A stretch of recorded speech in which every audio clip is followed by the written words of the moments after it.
Entonces, chicos, lo que estamos explicando aquí es el presupuesto de personal.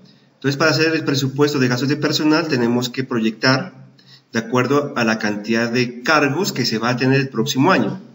Para nuestro caso tomamos una empresa que se llama Surtirepuestos del municipio de Ipiales, que es una empresa persona natural, es decir, que es propietario una sola persona, no es ni sociedad, nada de eso. Estimamos que el gerente va a ganar 2 millones, la secretaria de gerencia 900.000, el contador 1.200.000, el auxiliar contable 900.000, el promotor de ventas 900.000. Con base en lo que se proyecta ganar el próximo año, y esta proyección del próximo año, ¿quién la suministra? Ese dato lo suministra la gerencia, y en muchas ocasiones quien decide en salarios, ¿quién es? La junta directiva, ¿no? Entonces el presidente de la junta directiva con la gerencia y establece los nuevos salarios para el próximo año. Ahora, si no hay cambio de salarios, se presume cuál va a ser el incremento, el IPC. Perdón, antes que el IPC, el porcentaje que autoriza el gobierno nacional cada año por incremento. Entonces establecemos aquí los sueldos de cada uno de ellos y obtengo el sueldo anual. ¿A qué va a ser igual el sueldo anual? Al sueldo mensual por 12, es lo que le voy a pagar. El sueldo de transporte equivale a 88.211.000 pesos para aquellas personas que devengan hasta 2 salarios mínimos legales vigentes, ¿cierto? O sea que prácticamente los que ganan menos de 1.600.000 son los que tienen derecho a auxilio de transporte, que básicamente ¿quiénes son? La secretaria de gerencia, el contador, auxiliar contable y promotor de ventas. El auxilio de transporte lo multiplico por 12 y me da el auxilio de transporte anual. También debo hacer la proyección de salud, que equivale al sueldo anual por el 8.5%. Me da 2.040.000 para el gerente, 918.000 para la secretaria de gerencia y así en forma consecutiva. Para pensión, lo mismo, tomo el sueldo anual y lo multiplico por el 12%. El 12% equivale a lo que paga la empresa para fondo de pensiones. Riesgos profesionales, es lo que se paga a la ARP, o sea, la administradora de riesgos profesionales. ¿Para qué? Para que en el momento en que exista algún accidente laboral, ¿quién cubre ese accidente? La administradora de riesgos laborales. Si usted, por ejemplo, sufre un accidente laboral, la empresa está pagando ese seguro. Entonces, lo va a cubrir la aseguradora.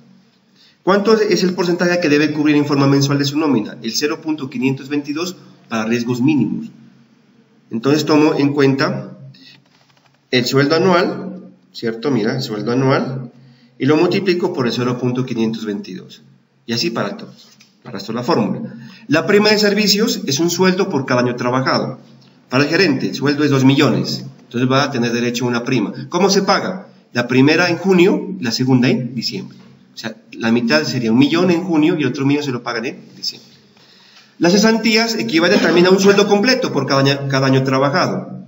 O sea, para el caso del gerente el sueldo es 2 millones, por lo tanto las cesantías equivalen a 2 millones de pesos. ¿Y se van a pagar cómo? Y se van a pagar hasta el 20 de febrero tienen plazo las empresas para consignar al fondo de cesantías. Si usted tiene contrato a término fijo, o sea, firma contrato el 1 de enero y se le termina el 31 de diciembre, entonces esas cesantías se las pagan a usted dentro de la liquidación. Interés sobre las cesantías, básicamente equivale a las mismas cesantías, pero por el 12%. ¿Listo? Las vacaciones es la mitad del sueldo. Por ejemplo, para el caso del gerente, el sueldo es 2 millones, se divide entre 2 y será 1 millón de pesos. Por ejemplo, para la secretaria de gerencia, es 900.000 el sueldo, las vacaciones va a ser la mitad, serían 450.000 pesos. Que también se pagan cuando termine un año trabajado el trabajador, o sea, el empleado, y se le paga por cada año trabajado.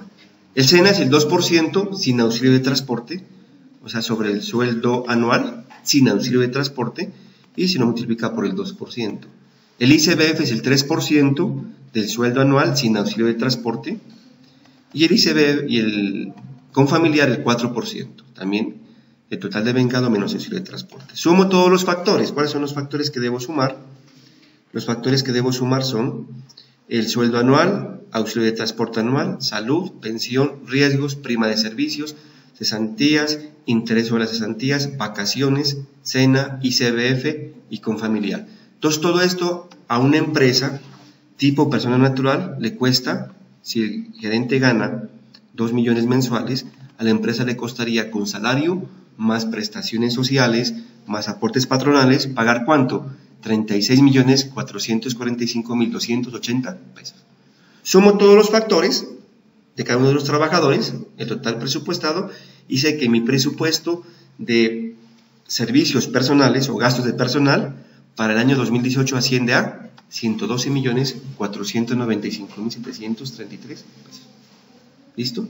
Bueno, pero yo les decía que este ejemplo es para una empresa que sea persona natural o entidad sin ánimo de lucro. ¿Como qué, por ejemplo?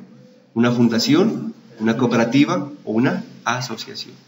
Pero si usted va a hacer un presupuesto para una persona jurídica que busca ánimo de lucro, como las sociedades comerciales, este presupuesto cambia. Entonces vamos a hacer el ejemplo. Yo quisiera mejor que ustedes me escuchen. Miren acá la pantalla, porque igual esta clase queda grabada. Profe, una preguntita. Sí. Por ejemplo, las comisiones. Bueno. Buena pregunta. Aquí lo hice sencillo. Usted también tiene que proyectar las comisiones. Entonces tiene que sentarse ¿con quién? Con el jefe de mercadeo o el jefe de ventas y ver sobre qué porcentaje se va a pagar comisiones y proyecta. Y las comisiones también hacen parte del salario. Si las comisiones son permanentes, usted continuamente está pagando comisiones, debe ir en la nómina. Y es factor salarial, o sea, implica de que se aumentaría ¿qué? Se aumentaría el aporte para salud, para pensión, para cesantías, para prima de servicios, para vacaciones, para todo. Pero eso varía. Claro, varía de acuerdo al nivel de ventas. Entonces usted puede hacer una proyección. De acuerdo a lo que se pagó el año anterior, entonces usted puede decir, esperamos una nueva meta para el nuevo vendedor, que venda el 10% más de lo que vendió este año. Entonces aplique la comisión de este año, ¿cuánto le equivale? Y eso es lo que deberíamos también proyectar la comisión aquí, en la nómina. Ahora, hay empresas que pagan las comisiones por fuera de la nómina. Si es por fuera de la nómina, no es factor salarial, dice, ¿no? Pero ojo, ahí está incurriendo en una ilegalidad. ¿Por qué? Porque resulta que las comisiones, cuando son habituales, se convierten en factores salariales. Si usted mensualmente le está recibiendo comisiones y comisiones, es factor salarial. Debe ir dentro de la nómina.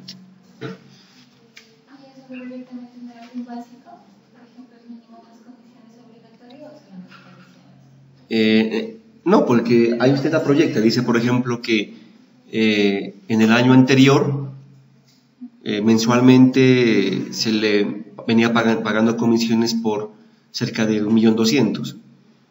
Y como se le puso una meta del 10% más, entonces las comisiones también se van a aumentar. 120.000 pesos más para este año. Y se debe incluir aquí otra casilla. Antes del auxilio de transporte, comisiones. Y las comisiones hacen factor salarial. Una proyección únicamente, claro, una proyección. Antes del sueldo anual, diría el profe. Antes del sueldo anual, claro, antes del sueldo anual. Para saber cuánto es la comisión mensual y luego lo multiplico por 12 para saber la comisión anual. Claro, claro. Entonces aquí les voy a poner, de una vez les voy a cambiar el nombre. Se llama nómina de persona natural. Listo. Ahora sí vamos a hacer una nómina de una persona jurídica. O sea, nómina de una persona jurídica. Listo. Vamos a hacer el mismo ejemplo, pero le cambiamos la denominación. Entonces vamos a copiar lo mismo. Recuerden que este material lo van a tener en su plataforma. Voy a copiar las mismas fórmulas para que no se dañe ningún tipo de cálculo.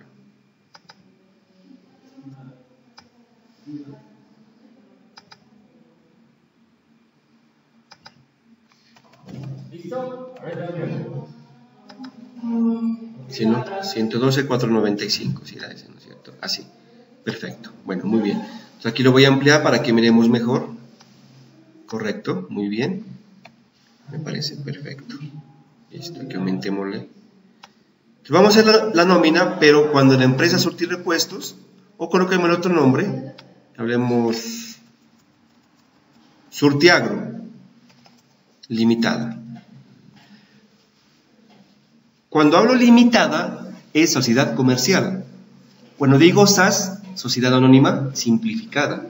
Cuando digo SA, sociedad anónima. Entonces, generalmente, cuando terminan en esas siglas, ya no estamos refiriendo a sociedad comercial. Y por ende, para elaborar la nómina, cambia las reglas de juego. Entonces, ¿cómo cambian las reglas de juego? Pónganle cuidado. O sea, los mismos datos, pero las vacaciones, cesantía sigue siendo lo mismo, cambian los aportes para fiscales y en salud. O sea que yo salud ya no proyecto, salud cero. ¿Por qué? Porque estas empresas cada año deben pagar es que antes se llamaba el CRE, ahora deben pagar la autorretención cada año, una declaración de renta. Y, por otro lado, tampoco deben liquidar ni el SENA ni el ICBF. O sea, SENA cero y el ICBF cero.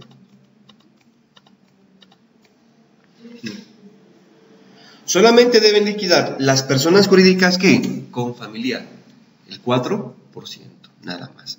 Entonces, mira, se reduce el presupuesto a 102.937.733, de lo que veníamos como un presupuesto de persona natural de 112 millones. Casi se reduce en ¿cuánto? En 10 millones anuales. Es bastante, ¿no? Entonces, la pregunta del millón es, ¿dónde va a pagar esta persona jurídica lo de salud, SENA y ICBF? En la autorretención de renta, cada año, conjuntamente con la declaración de renta, con base en unos porcentajes. ¿Con base en qué? Con base el 25% de renta y el 9% es autorrenta. El 9% de la utilidad que genere durante el periodo fiscal. Bueno, ahí queda la nómina para personas jurídicas.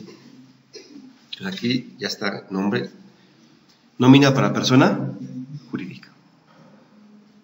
¿Preguntas? Es que hay empresas que tenía entendido que en vez de pagar a familiares, lo que hacen es pagar a las fundaciones para que nos incrementen mucho el valor de hacer cosas. ¿Eso también implica que ya no tiene que pagar eso? Verán, es que yo le decía que si la fundación tiene nómina, la fundación tiene que liquidarla como persona natural, normal, con todos los factores. No, pero es que en vez de pagar, tienen que dar un aporte a la fundación. Ah, ya, ustedes están hablando de otra cosa. Se llaman donaciones. Las donaciones, claro, las donaciones deducen el impuesto de renta y complementarios. O sea, para el donante, claro que es una deducción. Entonces baja los impuestos. Lo de... No, la persona jurídica no paga lo de salud, ni lo del SENA y ICBF, eso no paga. Solamente paga con familiar. Así aporte y le regale dinero a las fundaciones. ¿Listo? Bueno. ¿Alguna pregunta adicional? Bueno, ahora sí viene otro presupuesto, y el otro presupuesto, este es más extenso. Se llama el presupuesto de gastos generales. Eso también lo voy a subir a la plataforma, ¿no? No se olviden. Presupuesto de gastos generales.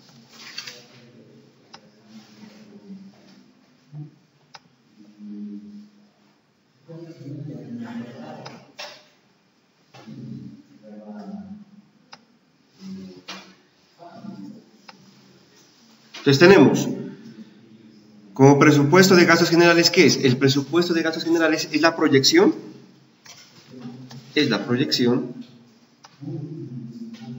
de los gastos de funcionamiento diferentes a los gastos de personal. Diferentes a los gastos de personal.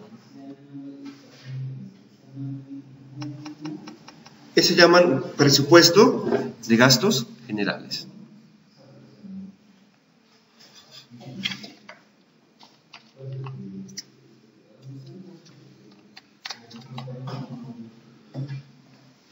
Entonces, para hacer este presupuesto de gastos generales, las empresas deben hacer lo que se denomina el plan anual de adquisiciones y de servicios.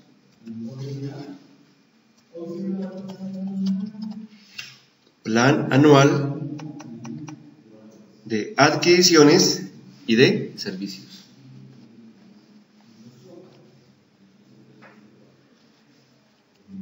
Entonces, para realizar el plan anual de adquisiciones y de servicios, ¿qué se requiere? Para hacer el plan anual de adquisiciones y servicios, se requiere que usted conozca la historia del periodo anterior. O sea, usted debe conocer los comportamientos de los pagos o de los consumos del año anterior. Un ejemplo, digamos que ustedes compraron en papelería el año anterior 2 millones de pesos.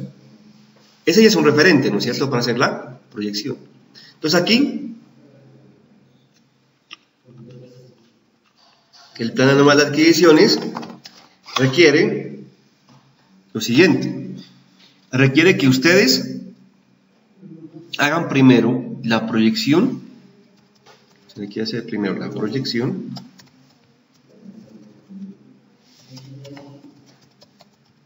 del plan de compras. Proyección del plan de compras.